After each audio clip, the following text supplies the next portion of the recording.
Slaughter's my name. Luke Slaughter. Cattle's my business. It's a tough business. It's big business. I've got a big stake in it. And there's no man west of the Rio Grande big enough to take it from me.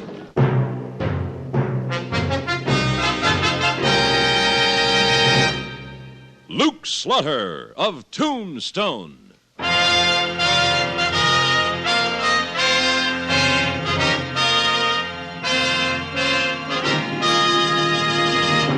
Luke Slaughter of Tombstone, Civil War cavalryman turned Arizona cattleman. Across the territory, from Yuma to Fort Defiance, from Flagstaff to the Huachucas, and below the border through Chihuahua and Sonora, his name was respected or feared, depending on which side of the law you were on. Man of vision, man of legend, Luke Slaughter of Tombstone.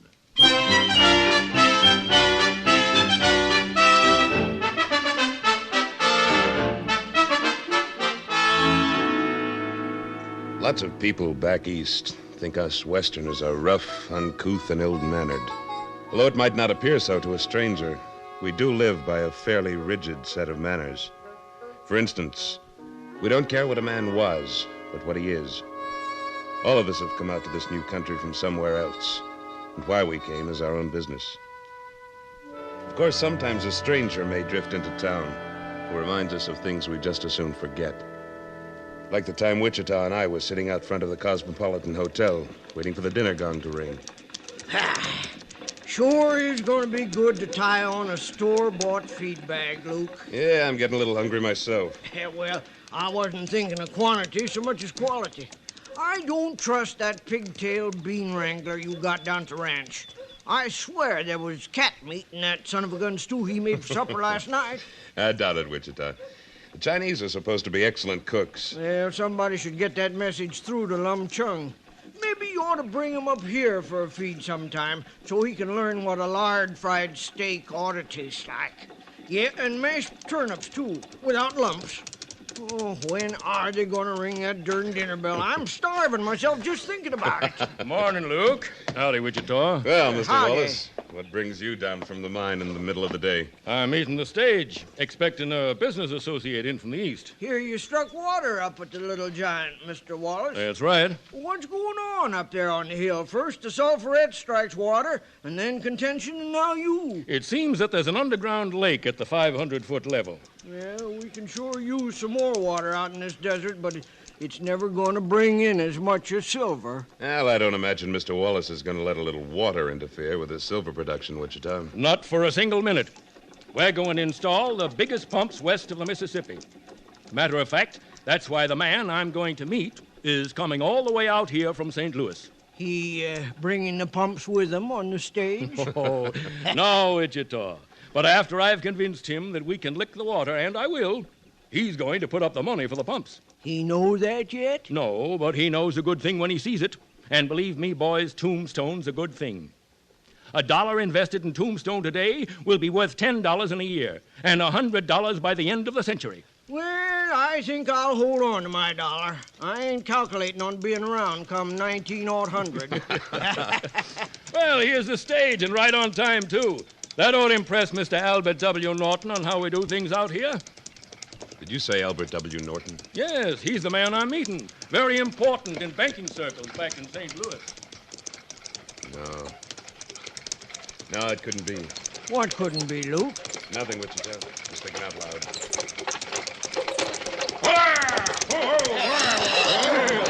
See, you're keeping right on schedule, Ed. Oh, howdy, Mr. Wallace. Yeah, I could have saved the horses a mite and been a bit late. Only I got a passenger in there I'm hankering to get rid of pronto. All right, mister.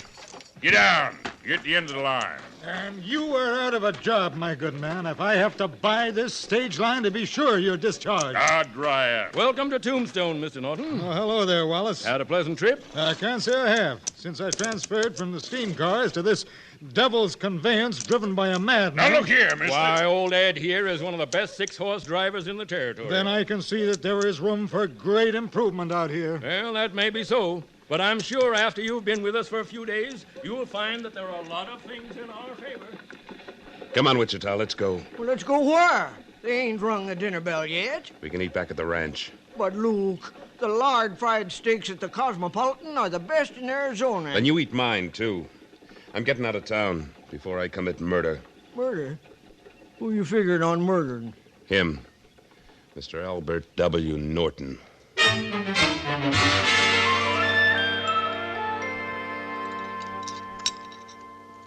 More coffee, Wichita? Thank you, no. I understand they got a new show at the Birdcage. High kickers, they tell me. You feel like riding into town tonight? I don't think so, Wichita. I like it fine right here on the ranch. You must. You ain't been in town for more than a week. That's right. Ever since the day that Eastern dude pulled in. Right again. Luke, I'm a patient man. Are you? Well, patient is the next. But my patience is running out. And just what are you getting impatient about? Well, Luke, it ain't fair. You ain't never told me why you got it in for that Albert W. Norton friend of Mr. Wallace. That's right, I never have. Well? And most likely I never will. Oh, now, Luke. Wichita, I guess there isn't a single one of us out here that doesn't carry around memories that hurt. Things we'd like to forget. Maybe that's why people like you and me have drifted west. Well, in my case, I know I wouldn't be here if it wasn't for... I don't want to hear about it, Wichita. Well, I don't mind telling you. I got no secrets from you. Yes, you have. And you keep them. Well, all right, if that's the way you feel. But... Oh, appears we got visitors. No, just young Buck Rainier. I thought you'd give him the evening off. I did. He was going into town to spark Ellie Mae Wallace. Well, his spark must have fizzled out. It ain't even dark yet, and he's back home. Evening, Buck. Evening, Luke. Ain't you back a mite early, son? Looks like. Things pretty dull up in town? Yeah, for me, anyway. What's the matter, Buck? You want to tell us? Yes, I do. I gotta talk to somebody. Oh, and you just sit right down here in the stoop and spill it. Well, I guess it ain't any news to you that I've been sweet on Ellie Mae Wallace for a long time. Well, you haven't exactly been keeping it a secret, Buck. No, I guess not, but, well, it's more than just being sweet on her, Luke. I'm in love with her. You sure, son? Sure, I'm sure. Well, you better be. A woman can be as treacherous as a sidewinder. And the younger and prettier she is, the more sidewinding she can be. All right, Wichita. You know, if everybody felt like you do about women, where would the world be? Better off. Don't pay any attention to the old misogynist, Buck. What's that? Woman hater. That's me. How about Ellie Mae, Buck? Does she love you? Yes, Luke, she does. Well, then you haven't got anything to worry about. Oh, yes, I have. She's not allowed to see me anymore. What? That's right, Luke. I called at her house like I do every Wednesday, and her father answered the door, and he told me that Ellie Mae was busy tonight, and she'd be busy every other night, and that if I was smart, I wouldn't come back anymore. Why, the dirty old... Didn't he give any explanation? Or... No, he just slammed the door in my face. But I found out the explanation. It's right here in tonight's epitaph. Look. John Wallace, proprietor of the Little Giant Mine, has announced the engagement of his daughter Ellie Mae to Albert W. Norton of St. Louis. Yeah. So Norton's done it again. Done what, Luke? Only this time he isn't going to get away with it. What are you talking about? Saddle up my horse, Wichita. Where are you going? I'm going to have a little talk with our friend, Mr. Wallace. It's sure good of you to do this for me, Luke. I'm doing it for myself, Buck. I don't understand. You don't have to. What, you want me to ride in with you, Luke? No, Wichita, I'm going alone. Only here. Keep my guns for me. You going into town without your shooting irons? That's right. I'm still afraid I might be tempted to keep a promise to myself. What promise? To kill Albert W. Norton.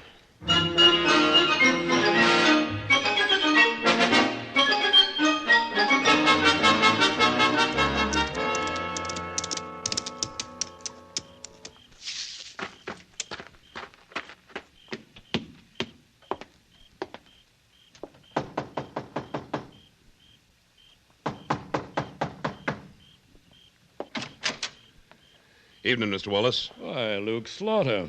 What brings you into town at this hour? Maybe it is a little late, but I want to talk to you. You mind if I come in? No, of course not. Do come in, please. Sit down. Thanks. Well, Luke, what's on your mind? I read in tonight's epitaph that your daughter is going to marry this Norton fellow. That's right. A week from Saturday in St. Paul's Episcopal Church. Looks like you don't believe in long engagements. Not when it's love at first sight. Is it? Of course. Isn't this a rather late hour for congratulations? I didn't come here to congratulate you. I came to try to talk you out of it. Aren't you sticking your nose into something that is absolutely none of your business? Maybe and maybe not. Oh, by the way, where is your future son-in-law? He might be interested in what I've got to say. I have no idea. He went downtown this evening. Oh, that's right.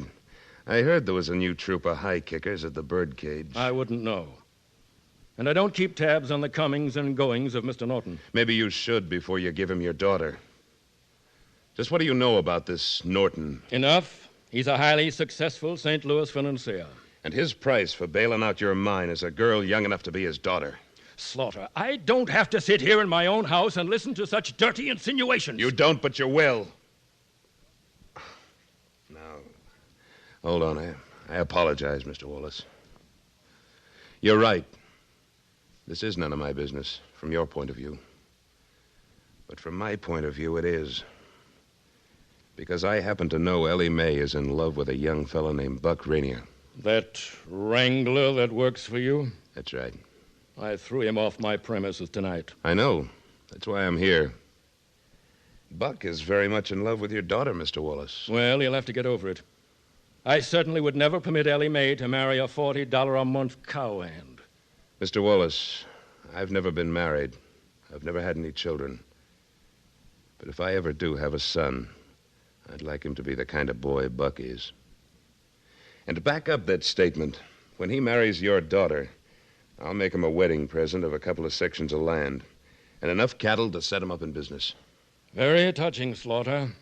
But Norton's holding the high hand in this game. He usually does. But this time I don't think he'll win. I'd like to see what's going to stop him. You will, Wallace, when the hand is played. Are you threatening me? Not at all. But I'm asking you once more to give your daughter a chance to be happy. That's exactly what I am doing. And that's why she's going to marry Albert Norton. That's your final word? It is. All right, Wallace. I tried. I hope I haven't kept you up too late. But you might try to sleep on this. If Ellie Mae were my daughter, I'd rather see her entertaining the boys at the Occidental Saloon than married to Albert W. Norton.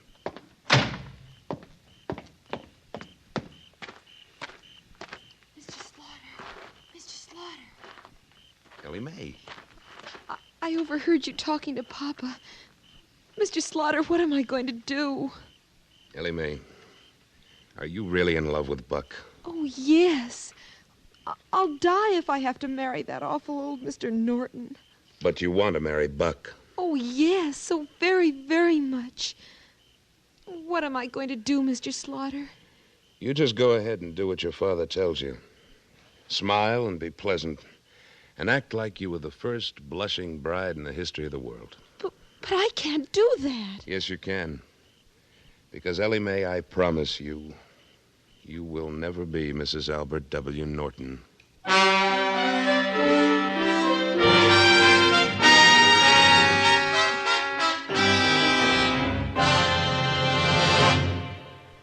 In a moment, Luke Slaughter of Tombstone returns. Tonight, CBS Radio invites you to our Mitch Miller Show. As guest of honor at Mitch's table, you're part of the excitement of show business itself. You meet the most impressive and accomplished people in show business. You learn how they got to the top. And more than that, you make friends with the biggest stars of the moment. Each Sunday night as CBS Radio's Mitch Miller Show comes your way on most of these same stations.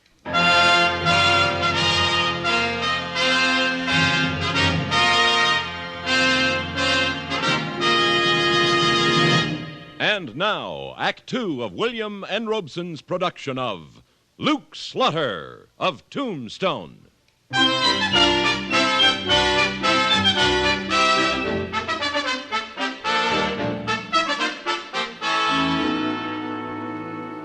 hear the Tombstone epitaph tell it, the wedding of Ellie Mae Wallace and Albert W. Norton was going to be the biggest thing since Queen Victoria took Prince Albert to husband. Every edition carried another tantalizing tidbit.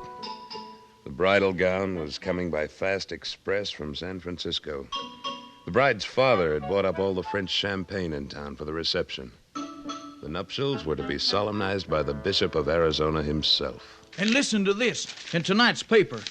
The happy pair will spend their honeymoon in the East, where they will be transported by private railway car provided by Mr. Wallace. Doesn't say anything anywhere about what the groom's providing, does it? No, but he must have something to offer. Sure he does. A line of palaver like a lightning rod salesman. Just the same, it looks like the three of us are the only people in Tombstone who won't be at the wedding. Don't be too sure about that, Wichita. I don't want to go. I don't want to see it happen to Ellie Mae. You don't have to go, Buck. But I think maybe Wichita and I'll make an appearance. How? We ain't got any invites. And after the way you talked to Wallace the other night, I don't figure we're going to get any. Who said we needed any? This is a free country, and St. Paul's Church is a house of worship, open to any sinner with a contrite heart. We're going to the wedding, Wichita, but I'm not sure we'll be able to stay for the reception.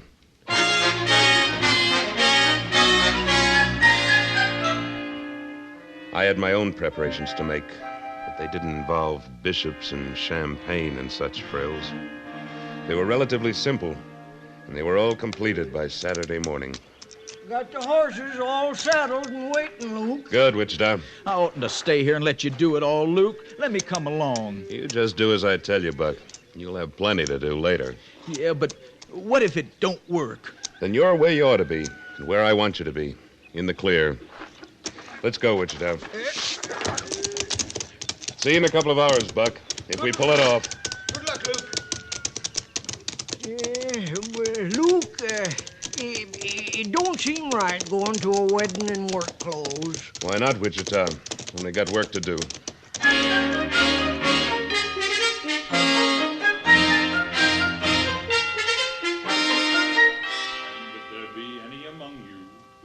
Why this marriage should not be performed. This is our cue, Wichita. Let him speak now, or forever hold his peace. Then I guess this is the moment for me to speak, Bishop. What's going Come on? on, Wichita. I know plenty of reasons why this wedding shouldn't be held. Slaughter, this is a private ceremony. Slaughter? Not any longer, Wallace. I'm making it public. And Mr. Norton knows why. Oh, Mr. Slaughter, you kept your promise. I don't know what you're talking about. You sure about that, Norton? You sure you don't remember a young lawyer named Lucian Slaughter back in Peoria, Illinois, just after the war? You're not... Yes, I am. A little heavier, maybe, and a little less hair. And the name Lucian was just a little bit flossy for the cattle country. So it somehow got whittled down to Luke. Mr. Slaughter, if you have something to say, please say it quickly. You have interrupted one of the church's most sacred sacraments. I'm sorry about that, Bishop. Folks, I know this man, Norton. He's been married before. What? You didn't tell me that, Norton. What of it? My wife has been dead for years. So I heard. And what did she die of? Hell, consumption, I think it was. You think? Didn't she die of humiliation and a broken heart after you deserted her? That's not true. I did not desert her. My business took me to St. Louis And you thought a small-town girl like her would be a drawback, so you never sent for her. I don't see what all this has to do with anything. It has to do with a no-good grifter who'll make your daughter's life as unhappy as he did his first wife's. Mr. Wallace, are you going to permit this boor to interfere? I certainly am not. You've had your say, Slaughter. Now get out. All right, I'm going. In a minute. Look out, he's throwing a gun. Cover that side of the church, Wichita. I am, Luke. Mr. Slaughter, you have desecrated the house of the Lord. I'll settle with the Lord later. Come on, Ellie Mae. Yes, Mr. Slaughter. Slaughter, this is kidnapping. Is it? Or is it an act of mercy? Keep them covered till I get to the horses, Wichita. I got him. Come on, out this way, Ellie Mae. Where's he going with that girl? Now, folks, I don't hanker to desecrate the house of the Lord further with gunfire, but I will if you folks don't quiet down and stay put.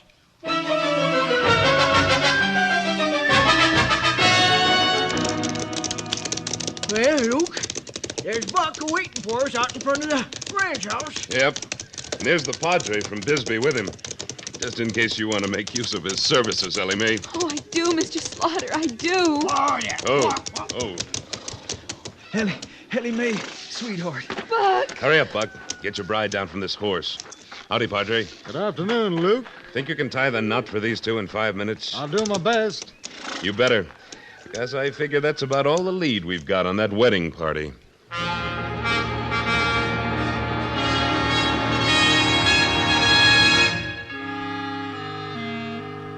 And I pronounce you man and wife.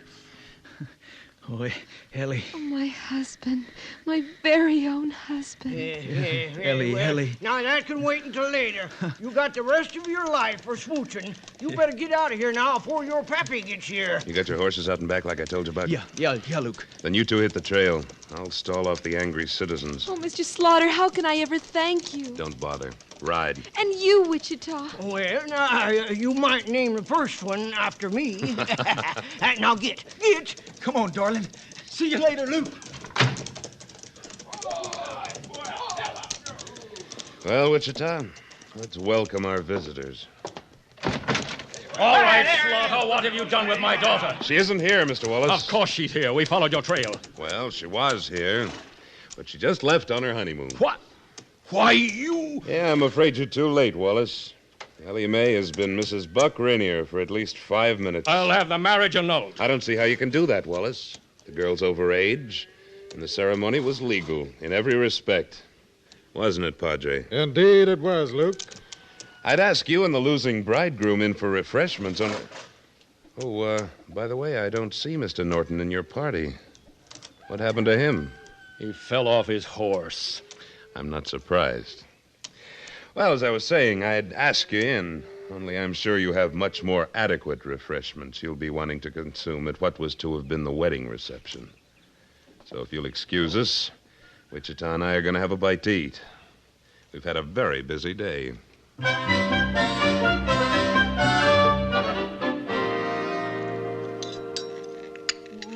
But you still haven't told me. Told you what? Well, how you happen to know so much about that Norton fella? Well, Wichita, I suppose I might as well tell you. You'll never stop nittering me.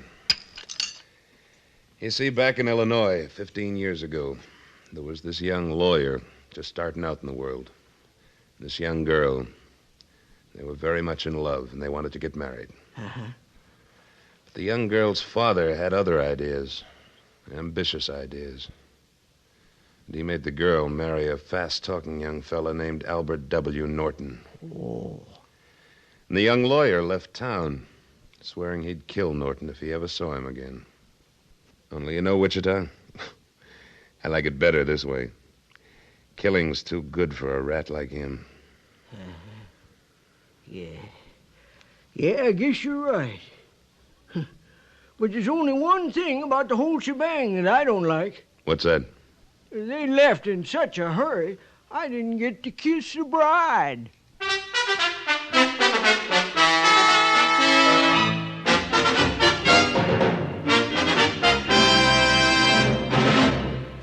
Luke Slaughter of Tombstone, starring Sam Buffington, was written and directed by William N. Robeson. Supporting Mr. Buffington were Norma Jean Nilsson, Junius Matthews, Norm Alden, Barney Phillips, Ben Wright, and Charles Seal. Editorial supervision by Tom Henley, with music composed and conducted by Wilbur Hatch.